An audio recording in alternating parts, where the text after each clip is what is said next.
course.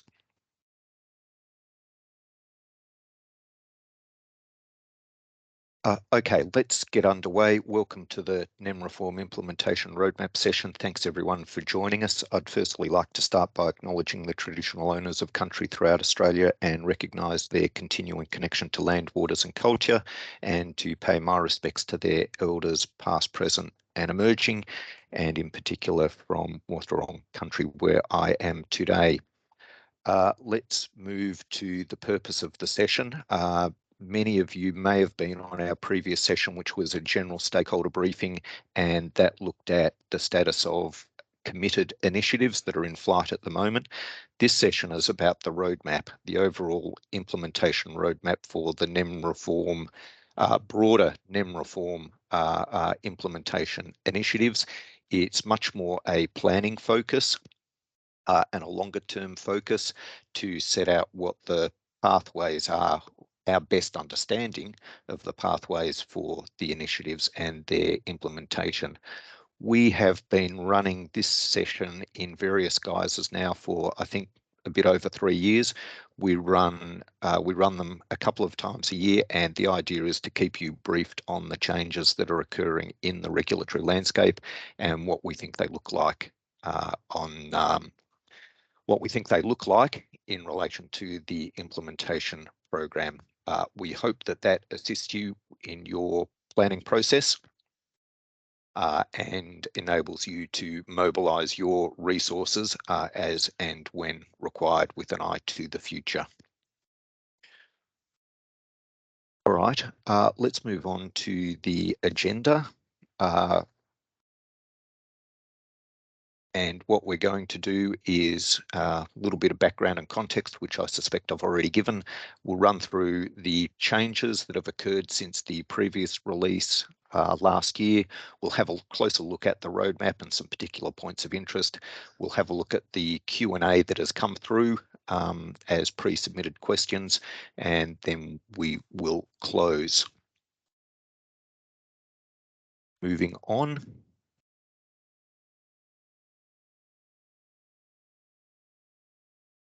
Right, so the implementation roadmap, as I've indicated, sets out the basis upon which all of us as an industry collectively can understand the breadth of the reforms, including but not limited to the ESB's post-2025 reforms.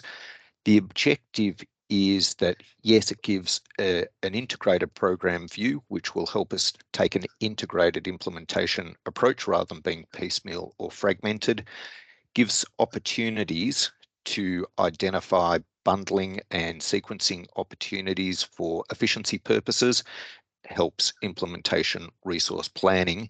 And I think the final dot point, why is it required, informs the implementation timing decisions by market bodies. And in particular, there's a significant implementation load upon all of us, and it enables, therefore, a more informed discussion with regulatory bodies around what the implementation of future reform initiatives look like. I'll leave you to read the roadmap objectives yourself. I think we have probably touched on those briefly already, and we will move forward from here, please. In terms of the program overview, and Lance, did you want to chip in and take over from here? Sure, Peter, I can jump in. Basically, this is a repeat of the slide that was shown in the earlier session today. It provides a bit more of an overview of all of the initiatives that are captured within the roadmap today. So it's not only those ESB post-2025 reform initiatives, but also the AEMO strategic and foundational initiatives. And then, as Dave Reynolds on our last call spoke about, there are a number of additional initiatives that are coming through via the AMC's rule change process. So this captures a bit more of a scope of those. It does break them down into the individual pathways that were discussed either through the ESB reform process or as identified as being strategic or foundational. So I think we can jump ahead though, and let's get into the roadmap and speak about the changes. Thanks, Leonard. So first of all, I should say good afternoon, everyone, and thanks so much for taking the time to dial in this afternoon.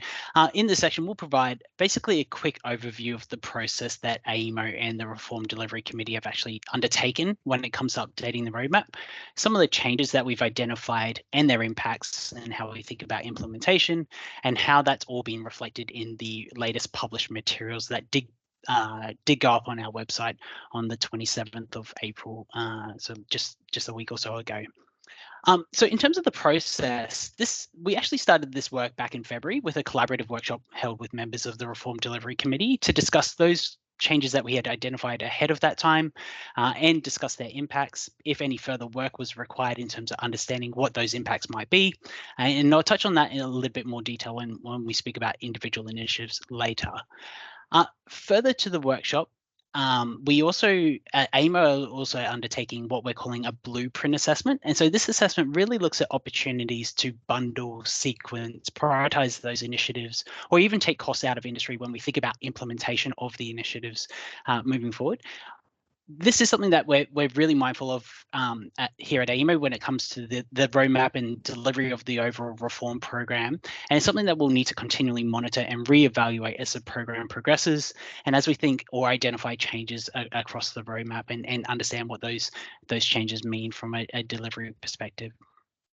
In terms of that work, it remains ongoing at this point in time. So it hasn't been incorporated into the latest version of the roadmap that was published last month, but we do intend to incorporate the findings from it in subsequent versions of the roadmap where appropriate to do so, and where we've consulted with industry on various aspects of it. Further to the workshop and obviously the blueprint assessment, we've held a number of meetings with the Reform Delivery Committee and the Program Consultative Forum over the last couple of months. This has been a really good opportunity to gather further feedback, discuss how best to reflect those changes in the roadmap, and gain support for actually publication of the roadmap as well.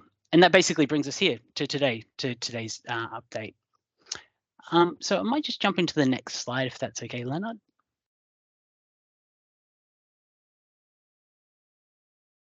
Perfect. So we just thought it might be, for those that aren't familiar, we have done this in accordance with our change management process. This process was established as part of the wider governance arrangements supporting the roadmap and the NEM reform program in general. It's actually available on our website, so please do go and have a look at that.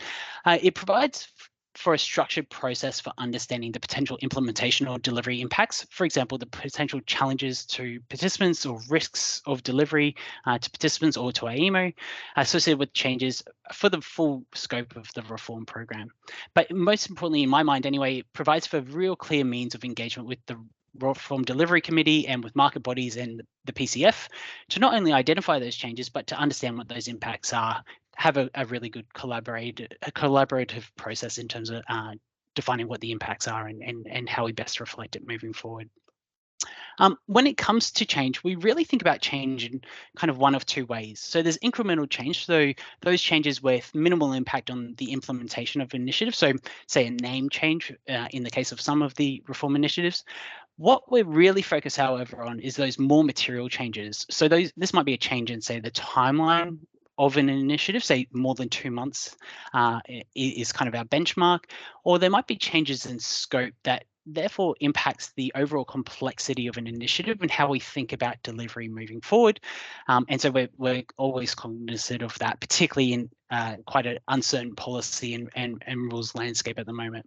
And obviously, both of those types of changes, be it incremental or material, may have an actual impact on the overall cost of the initiative. So that is something that we are mindful of and we do account for as we do move forward. Given that this was the first time running this structured process since the release of the roadmap in its current form, I think it's fair to say that we've had some pretty positive feedback from the RDC and PCF and from all of those involved in the discussions.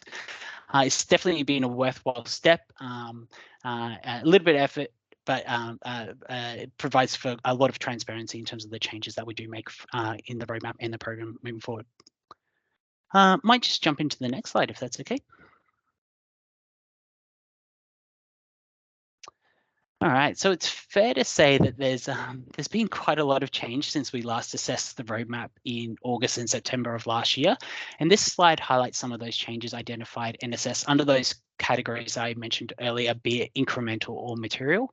I don't intend to go into great lengths on all of these, but we'll touch on a few of them from each group. So, for example, under the incremental bucket, we heard in our last session that the IDAM, IDX, and portal consolidation we are actually going through a consultation process with industry in relation to those initiatives. So the roadmap has been updated to reflect that kind of work plan or that consultation activities moving forward. For something like dispatch target state, it was determined that an investment was made towards the end of last year that provided what we're calling for a tactical uplift to basically transition some of our ecosystem away from an end-of-life technology to a more supportive platform. And for us, that basically eliminated an immediate technology risks. Once that tactical uplift is completed, AMO believed the dispatch ecosystem will be fit for purpose as a base solution for the implementation of initiatives that make up the remainder of the NEM reform program as we currently know it. And that's a big kind of caveat there. This will obviously be subject to further change, be it policy design or rules development over the course of the NEM reform program.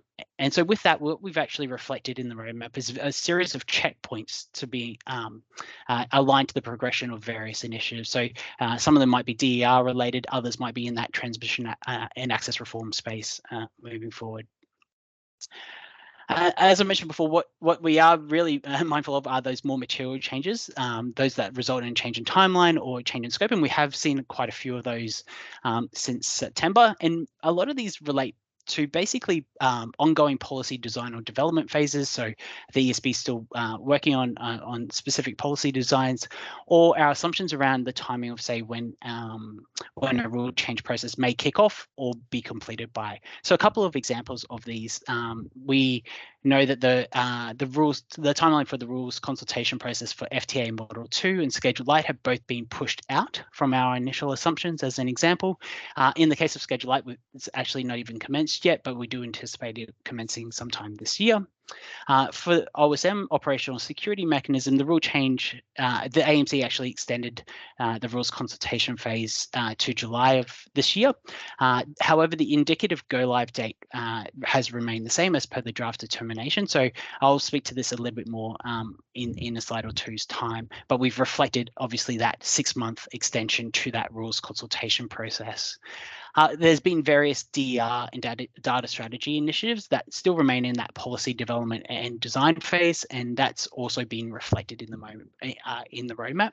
And this has all been we've tic-tacked with the ESB in terms of their forward work plan, so it is reflected of what is in the current forward work plan for the ESB in relation to those initiatives. In addition to the changes in timeline, we've also seen some changes in scope for a few of the initiatives within the roadmap. So a couple of examples of these being the capacity mechanism. So for those in the call, I'm sure everyone's familiar. In December 2022, Energy Ministers announced the Capacity Investment Scheme to provide effectively a national underwriting framework to drive new investment moving forward. There is ongoing policy development and design work being completed with a goal to hold a first auction in late 2023. This is actually a deviation from what was originally considered within the first publication of the roadmap, where the ESB was certainly heading down a more centralized capacity mechanism option at the time. So we've reflected that change in scope within both the roadmap and the supporting documents that go along with it. Similarly, for the transmission access reforms, Energy Ministers have now outlined their preferred direction for that work, namely pursuing opportunities to enhance the information available to investors, as well as the continued development of a congestion relief market and priority access model. So there is an expectation with that direction that opportunities for enhanced information should be established and implemented ASAP, whereas the design and development of obviously the CRM and priority access model will take longer. So for that reason, we've actually split the initiatives into two within the roadmap, just to reflect the timing differences associated with those reforms. And both of those obviously replace the previous congestion management model that was referenced in the roadmap. Finally, one other thing that I wanted to call out was the under the DER pathway, we've actually heard that turn-up services as an initiative is not really considered or widely considered as part of the ESB's forward plan, nor does it feature in any of the industry trials at this time, and therefore it may have warranted removal. We took this to the RDC and market bodies, and we got agreement from them that certainly is the case. So we've actually looked to de-scope turn-up services from the roadmap and therefore from the program as a whole. And I'll speak to some of the things that we've done to reflect that in a couple of slides' time. If I can just jump to the next slide, please, Leonard. So this slide highlights the agreed next steps when it comes to updating the roadmap and the completion of further assessment or what work needs to basically occur, reflecting those changes. So we've obviously gone ahead and updated the roadmap to account for those changes that I've mentioned, be it timeline, scope, be it incremental or material, whatever it might be.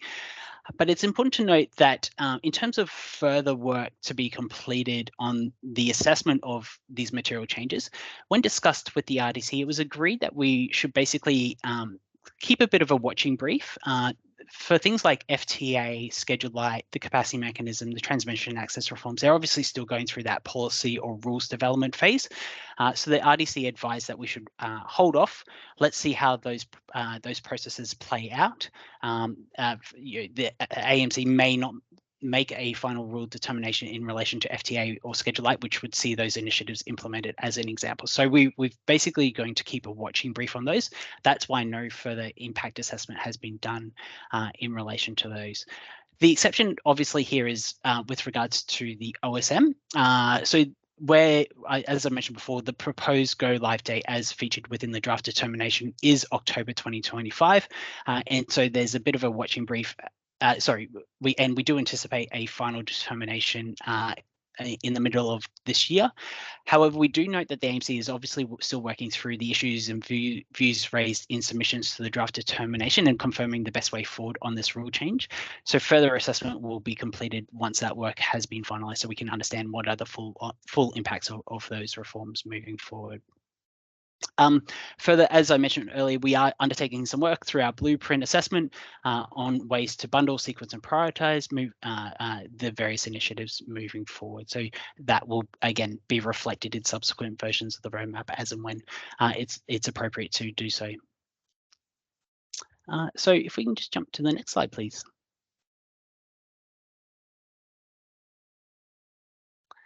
So in terms of the impacts resulting from the changes, well, one of them, and probably the most obvious one, is that we've obviously seen some delays to the assumed implementation timelines across multiple initiatives, resulting from that policy design or rule change consultation process ongoing. So a lot of things have been pushed to the right within the roadmap. And such delays to individual initiatives obviously have an overall impact to the timeline for delivery of the NEM reform program as a whole. So it's something that we are mindful of. We've identified that there have been some opportunities to bundle or sequence initiatives potentially lost, subject to how some of those policy or rule change processes do play out. And obviously we're looking to evaluate them moving forward. When we jump into a little bit of a walk through the roadmap, we'll also notice that there is a lot of congestion, particularly in 2025, where we do have a number of committed initiatives going live, or we do have some assumed initiatives that we anticipate might go live in that year. I'll speak to that in a little bit more detail moving forward. Obviously, how do we account for these? Given the uncertainty in those processes that I've spoken a bit about earlier, we are going to keep a watching brief on the progress of those initiatives. Obviously, if things change, we will certainly look to do that more detailed impact assessment in terms of how we think about them moving forward. But for now, we're just reflecting the actual timeline for undertaking those processes. And again, once the blueprint work is at a state where we're ready to share it with industry, we will do so and update the roadmap accordingly. Next slide, please. So just in terms of the roadmap itself, the screenshot that is on the screen there is very difficult to read, so I do apologize for that. We've obviously incorporated all of those changes and a few other things I just wanted to call out. So we have restructured the roadmap, bringing those initiatives with either a committed or where we've got a pretty good understanding of what we think might be a go live date to the top of the roadmap. So that just reflects the certainty of those initiatives. We've also made some updates to the way that we highlight stage gates within the roadmap. So a stage gate is basically where we think that we would have sufficient certainty of proceeding with a group of initiatives that we could then seek an investment for. So that would then take us through to AEMO's internal investment processes around that. When we first published the roadmap, we had identified a range of stage gates and in groupings of those initiatives, but given that uncertainty and given the movement and timing of initiatives, we found that is a little bit difficult to continuously keep updated. So we have looked to remove all of the stage gates from the roadmap, and what we are doing now or moving forward is referencing those that have gone or passed or have been completed, and what we anticipate will be the next one coming up. So where we've got a greater level of certainty in that stage gate, and that stage gate will be a mix of likely initiatives moving forward. So the next one of those is, I think it's Q3 2023 from memory moving forward. Finally, in order to be as comprehensive as possible when it comes to the roadmap, we obviously do talk about not only the post-2025 initiatives, but we also talk about all of those initiatives that do come through, say, the AEMC's rule change process. We always, in the original version of the roadmap, we always called out various gas initiatives. So what we've looked to do is actually split those initiatives out into their own roadmap, if I can call it that, under a banner of East Coast Gas Reform Program more generally. And this really reflects this significant program that was announced late last year and is currently being implemented by AEMO and the industry in relation to various gas initiatives. So there's a bunch of information that is captured there moving forward. So what I wanted to just in terms of the roadmap and really call out, the way that I think about it at least is we've really sought to re-baseline the plan for implementation of the reform initiatives, accounting for change as we know it today. And we recognize that it's a living document. Things are fluid. There's kind of decisions being made all of the time, every week, every month. And so this will need to be updated. And that's that commitment that we have made where we will periodically look to update it to account for those major changes and obviously bring it back to this group moving forward. Just jump into the next slide, please. So in addition to the roadmap, we've for those on the call who hopefully everyone's familiar, we do have a number of supporting artifacts that sit or are to be read alongside the roadmap. And so we've obviously looked to update all of these as well. So this includes our initiative brief document, our program scope document, and our governance arrangements documents. The governance arrangements document in particular has an updated stage gate table, for example. So you can go have a look at that when you get a chance. I did want to call out a couple of things. For the initiative briefs, we have made a few different edits. So various edits, obviously, to capture those material incremental changes that have been identified. In certain instances where further policy work has been completed, we've looked to incorporate that work into the briefs. So a couple of examples of this are AEMO provided some technical advice to the AMC on the operating reserve market. So we've leveraged that document within the initiative brief moving forward, just so there's consistency between all of the publicly available information out there. Similarly, we've done a similar thing when it comes to those transmission and access reforms that I mentioned earlier. One thing that we did do, in those initiative briefs, we did highlight an indicative schedule for the initiatives that featured at the very bottom of the 3 pages for any one brief.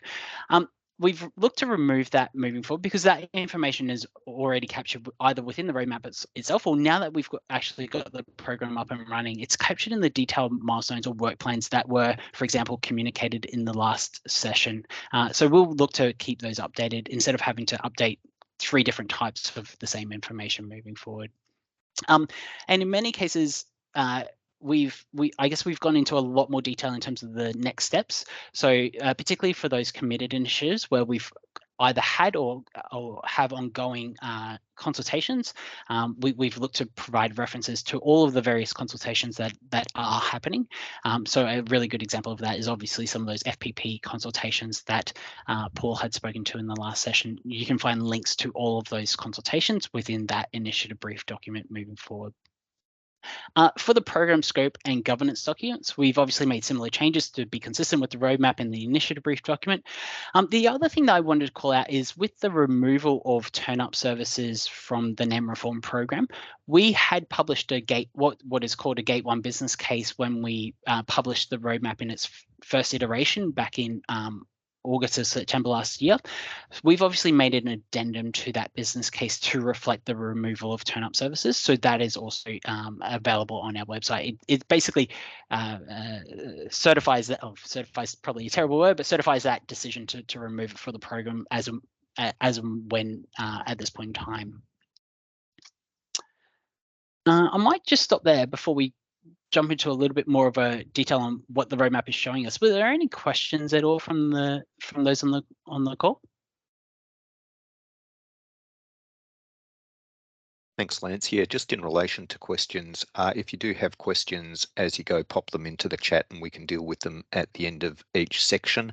But certainly an opportunity now to ask any questions that you have. Lance, I think we do have one. What would be under the new East Coast gas reform roadmap?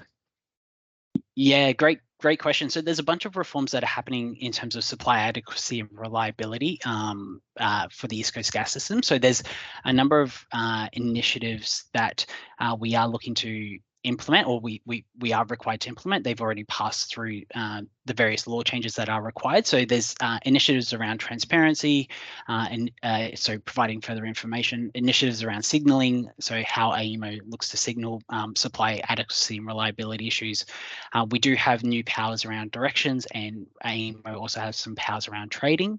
So they're kind of stage 1 initiatives that need to be implemented before winter of this year, and we've been running a program since the end of last year on those initiatives. I can certainly link you to that program, and you can certainly find out some further information in relation to that. Beyond that, the Commonwealth has also outlined a range of initiatives to be considered post-winter of this year. So this is looking at, say, reliability standards. There's anonymised delivery in the gas supply hub. There's a potential looking at RERT frameworks and PASA frameworks and things of that nature, and how that the equivalent in an energy perspective might be evolved into a gas perspective. So there's a bunch of work, and I certainly wouldn't want to go into too much detail and give you a terrible steer there, but there are quite a few initiatives, and it's a meaty program of work. That's in addition to all of the other things that kind of happen in that gas space, where we do have, for example, measures to improve transparency in the gas market as an initiative that is going live and being implemented at this point in time. Cool. Thanks very much, Lance. Okay, well, let's move on then to having a closer look at a couple of the key roadmap features.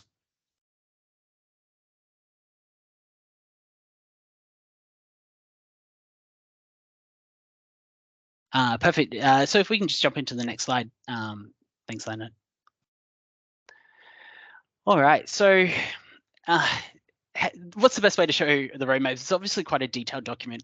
So we just wanted to call out, I guess, what is happening over the next 3 years. And I think for those who are on the call for session 1, you would have got a pretty good understanding that there is a hell of a lot happening, particularly in 2023 and early stages of 2024. So it should come as no surprise that 2023 is going to be a very busy period, with several committed releases due to go live across the year, as shown on the screen there.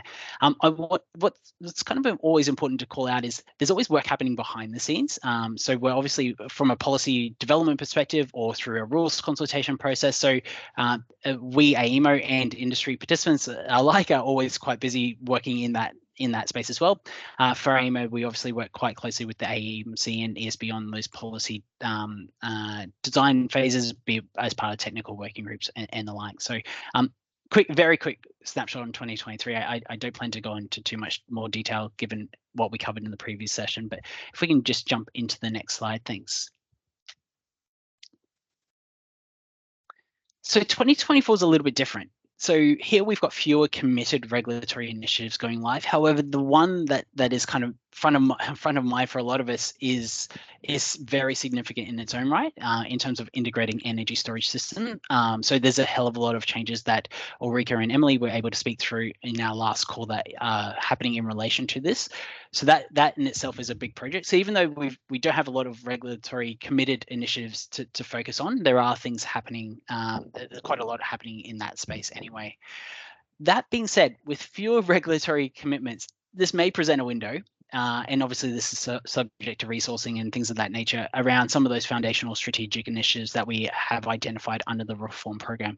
So Ulrika spoke about the fact that we are consulting on identity and access management, and we are consulting on industry data exchange as a couple of examples. So depending on the outcomes from that consultation work, there might be opportunities to progress with some of those initiatives in that 2024 space. Obviously, this is subject to ongoing work planning and things of that nature that does need to occur. If we just jump into the next slide. So this is probably one of the main ones I did want to call out because it does stand out to those that are familiar with the roadmap when they do open it up and have a look at it.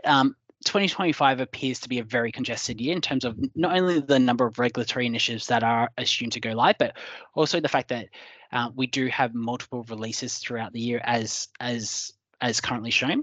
And those multiple releases just reflect the fact that we've only moved the timeline for implementation of particularly those that are those initiatives that are going through a rules consultation process at the moment. So we haven't looked to align the implementation or the release date just yet, and that reflects the uncertainty in those processes. So we want to see that process play out a little bit more moving forward. We obviously set out when we did establish a roadmap to have a preferred maximum of kind of 2 releases per year wherever possible.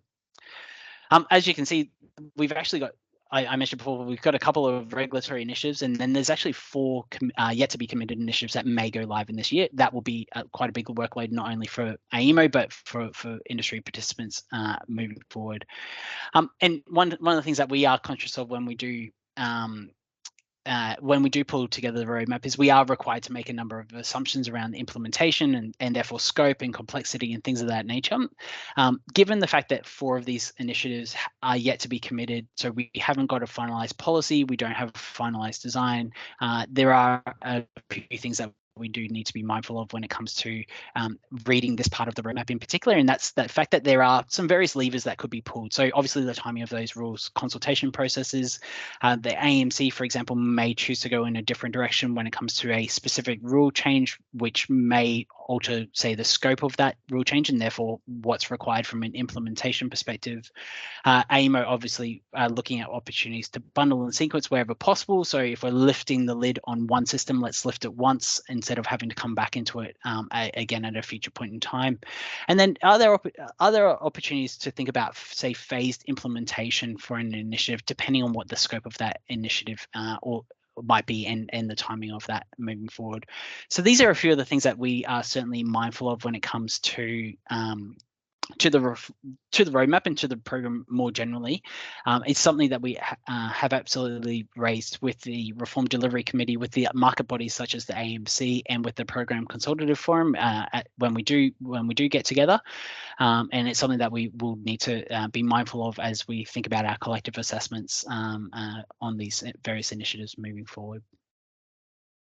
So I realize that's a very brief and very high level overview of those 3 years, but that's all I really wanted to mention. I'm not sure, Peter, unless you wanted to mention anything further on the 3 years, but happy to take any questions if there's any.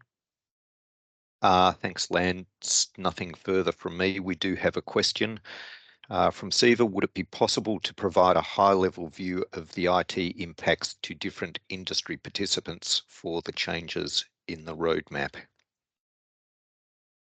Yes, Peter, did you want to take that one, or do you want me to? Yeah, look, I'm happy to have first crack at it. Yep. And then you can add anything that I miss. So two parts to the answer to that question, Siva. In the previous session, you would have seen that we provided our best view of industry impact assessment for the in-flight initiatives. So reference back to that for those particular initiatives that are committed. For the ones that are not committed, we do have, I'd say, a preliminary view of industry impacts broken down by participants. That's some work that the Reform Delivery Committee helped us with a little while ago, probably rolling back 6 to 12 months, I'd say, at a guess. That participant impact assessment information is available. It is available on the website under the Reform Delivery Committee area. We could probably provide a link to that so that you can go and have a look at that and form your own view about that. Did I miss anything, Lance? No, you covered the 2 points I was going to raise as well. So, okay. Are there any other questions? All right, let's move on then to the Q&A session. So this is an opportunity for questions and for us to do our best to give you good answers. There were some pre-submitted questions and we will run through those. Now is a good time to pop any additional questions that have occurred to you in the chat. We do have 8 minutes and very happy to spend that 8 minutes with your questions. We will be closing at 4 p.m. Just before I do start running through these questions, we have got a pulse survey questionnaire for you. I think there's 3 or 4 questions on it for you. Its purpose of that is to get some feedback from you on whether this sort of session is meeting your needs.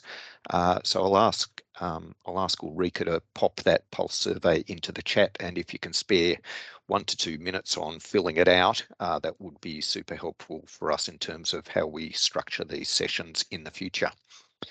So a couple of the questions that came through to us from stakeholders prior to the session: what are the major technological transformation challenges posed by the roadmap for AEMO and for participants? So just a kind of a preliminary view from us about where the drivers for these transformation challenges are. Firstly, fundamental changes in the energy market, such as distributed energy resources. I'm sure they're impacting on many industry participants as you respond to that particular section of the energy transition. And I think we will see some technology challenges there as we start to move into rolling out distributed energy resource initiatives. So very much stay tuned for that one. We are already looking at, one of the key things that's going to happen there will be the need for data exchange between various participants in that sector of the market, and that ties into the industry data exchange mechanism and the identity and access management mechanism that we have spoken about before. Policy mechanisms, policy outcomes do have the potential for technology transformations.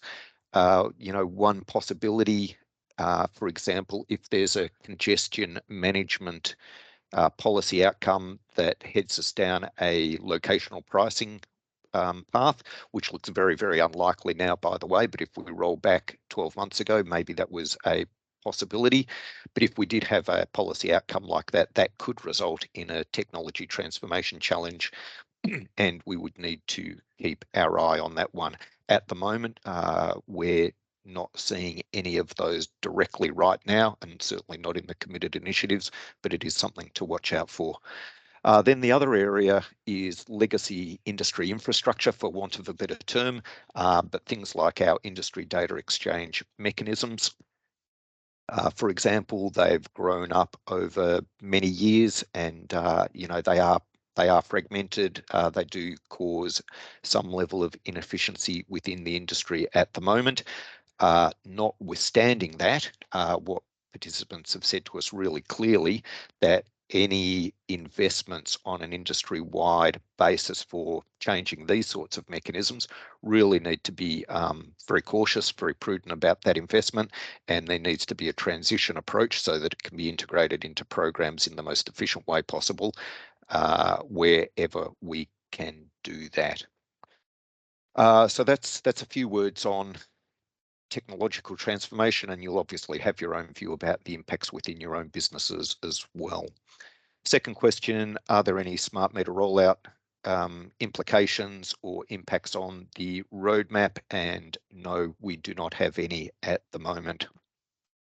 Third question, cost benefit analysis. What cost benefit analysis has been conducted? There's been I think we can look at that at a couple of levels. Firstly, for the ESB's post-2025 reform program, the ESB included cost-benefit analyses in their final recommendations to energy ministers, and we've provided the link where you can have a look at that. Secondly, whenever the AEMC goes through the rule change process, that includes an assessment of costs and benefits and I guess achievement of the NEO. So the AMC always takes a look at that. So you can have a look at those at individual initiatives. The third one that's worth mentioning is from an implementation point of view, there are a couple of different pathways available to the implementation program, and we prepared a business case on that, probably rolling back to about August of last year, I think, and that business case comparing the relative merits of the two pathways is available, and we've put a link in for that as well. All right, so they were the questions that came through beforehand. I hope they provide some insights and some thoughts from us. Are there any other questions? All right, we'll close the meeting now then, and just ask if you do have a moment to fill in the pulse survey. We'd really appreciate it. Thanks for your attendance today, and hope you found that useful. Enjoy the rest of your afternoon. Thank you. Thanks, everyone. Thank you.